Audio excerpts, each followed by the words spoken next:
We all know it can get very hot in Texas during the summertime, and to deal with it, most of us have air conditioning and fans. But many of our prisons don't. And as KXAN's Wes Rappaport explains, former inmates and families of prisoners want lawmakers to do something to more closely control the temperature.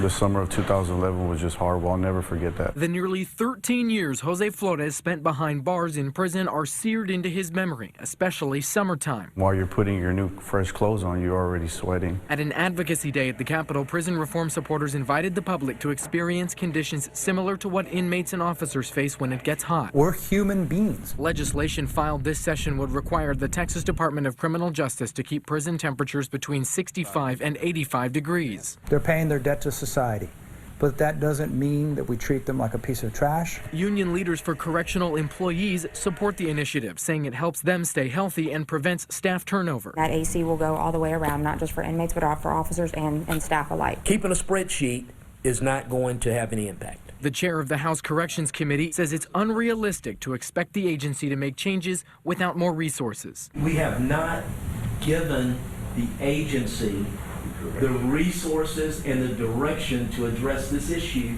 in an effective manner. TDCJ says it established new heat protocols last year, including heat emergency command centers and a plan to put heat-sensitive offenders in air-conditioned areas. Currently, the agency makes sure ice water is available 24/7. Fans are available to all offenders, and they limit work and recreation to cooler times of day. The agency also provides specific heat-related training to offenders and staff. Flores hopes the state will find a resolution to prevent dangerous conditions in the future. I'm hopeful that they're going to follow through.